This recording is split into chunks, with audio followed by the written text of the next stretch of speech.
Hey guys, Ghazzy TV here with another Path of Exile 2 video, and in this one we're going to talk about the Monk and its two ascendancy choices that we'll have access to in early access coming December 6th.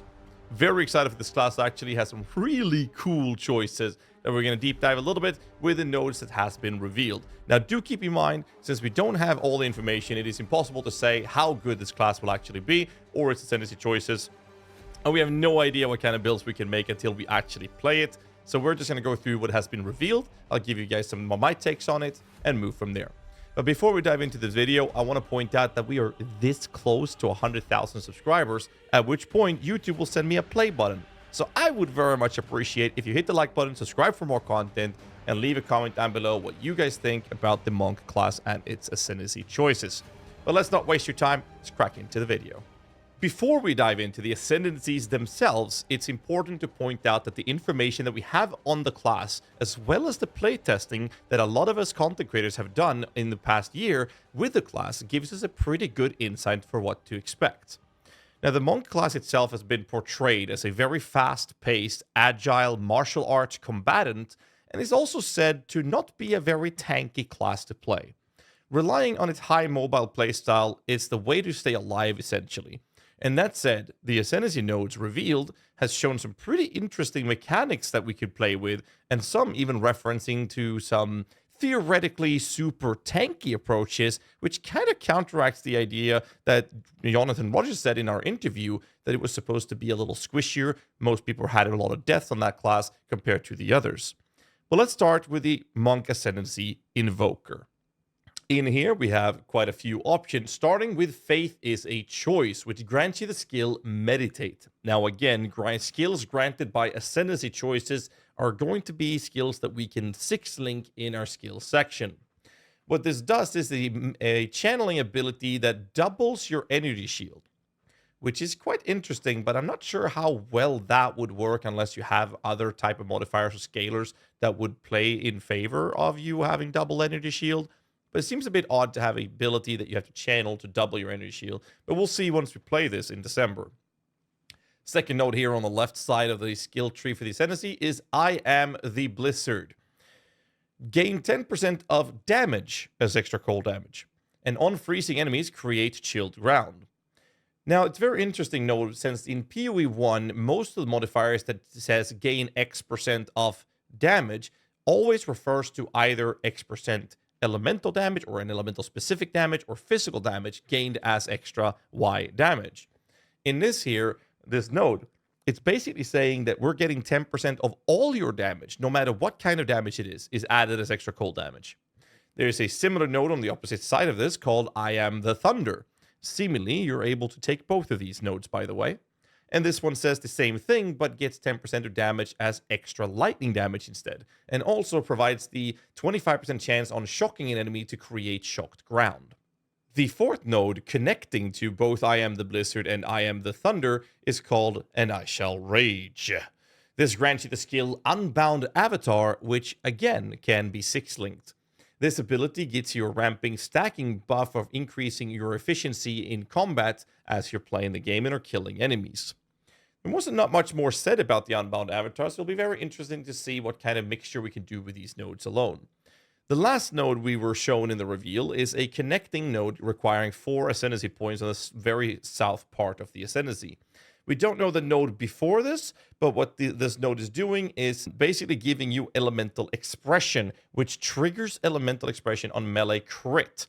And this is called And Scatter Them to the Winds. Further, again, pushing the emphasis on you killing enemies or to get some stacks for the Unbound Avatar, whereas the Scatter Them to the Winds is giving you triggers whenever you do a crit with a melee attack, being more of a martial arts kind of combat-focused approach with the Ascendancy, where you're focusing on critical strikes instead. So whatever the node beforehand is doing, we're not really sure yet.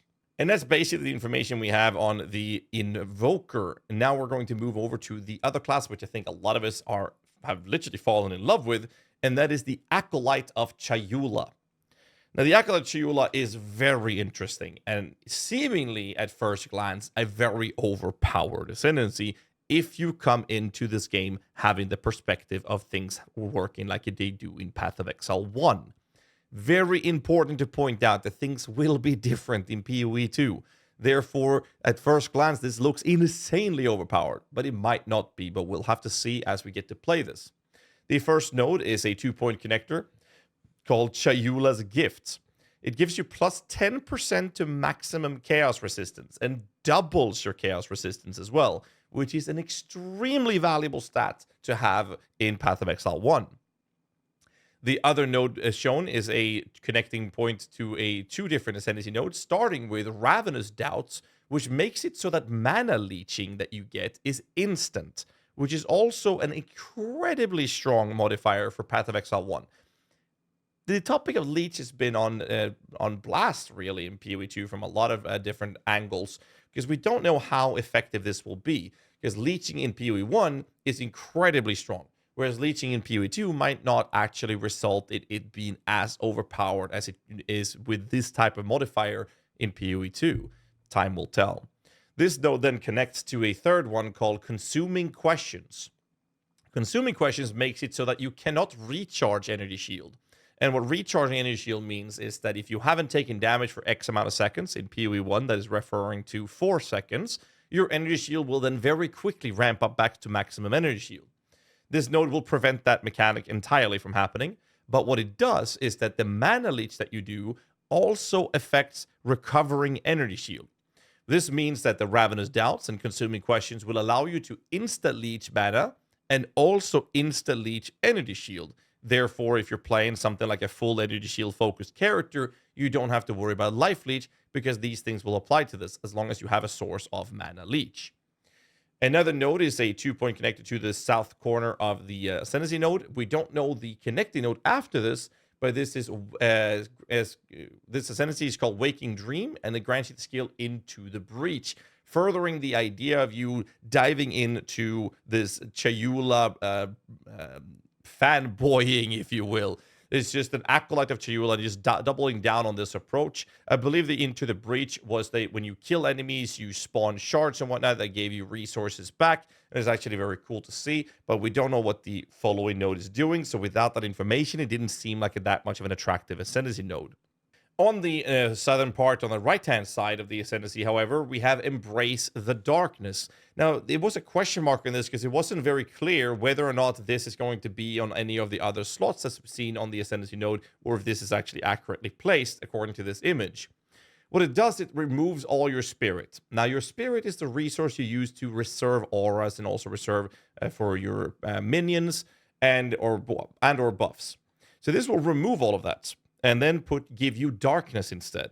Again, doubling down on this chayula praying acolyte approach. So your base maximum darkness is 100. And obviously there will be sources to increase this. And for each life or energy shield lost to damage, you will start reserving darkness instead if possible. Now, darkness reservation will last for 10 seconds. So instead of taking damage, you're going to reserve darkness. And then will last for 10 seconds. And you will get +5 to maximum darkness per character level. And then we'll have a node connecting to this on the southern side called Grasp of the Void. And what this one is doing is giving you 1% of any source of damage that you have as extra chaos damage when you're attacking per 20 unreserved darkness. And this is how these nodes connect well together, where you don't have any spirit anymore. Maybe you're able to reserve darkness for auras. We don't know that yet, but we'll see. And then for every 20 unreserved darkness, you're going to do a ton of extra chaos damage. So very, very interesting.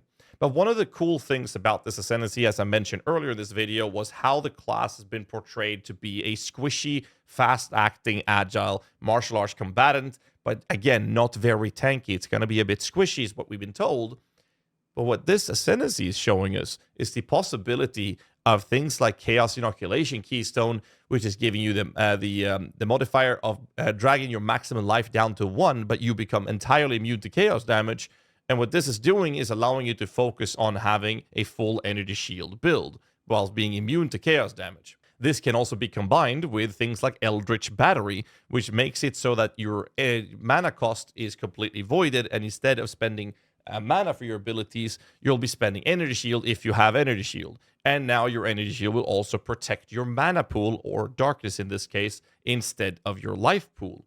Now, but that's not going to be good, right? Because now you have 1 HP and no energy shield covering it. But in comes the super giga buffed Mind Over Matter in PoE 2 version compared to the lesser version from PoE 1. And that is Mind Over Matter, making it so that every single point of damage that you take will be taken from your mana before life and having a less mana recovery rate. So this specific mechanic, assuming everything works as we are expecting it to, is that you will move your energy shield over to your mana pool, turn your mana pool into darkness, and then have 1 HP and become immune to chaos damage. And now, all of the damage you take will be hitting your mana pool that doesn't exist because there's an energy shield covering it and it's darkness instead.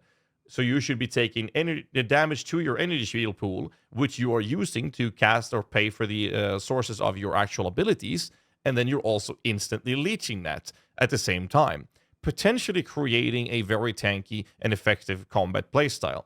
Now, this is obviously a very theoretical approach to this type of playstyle or this ascendancy, and we don't know if the Eldritch Battery will work when you convert your mana pool into another source, which in this case is darkness. We will again have to wait and see. Needless to say, the Monk has a very promising approach for the early access with plenty of diversity, including a recently shown gameplay snippet using the fan-favorite Flicker Strike, which looked absolutely incredible. It was so cool to see, since the game has been forcing us down with this idea that it's going to be much slower, and then they show us the snippet of Flicker Strike just bouncing all over the screen. It looked amazing. I hope you guys will like it as well. Now, to avoid wasting your time, I'll end this video by saying thanks for watching. Don't forget to leave a like, subscribe for more content, and drop a comment down below what you think of the Monk class. Until next time, Exiles, as always, stay safe and keep rocking.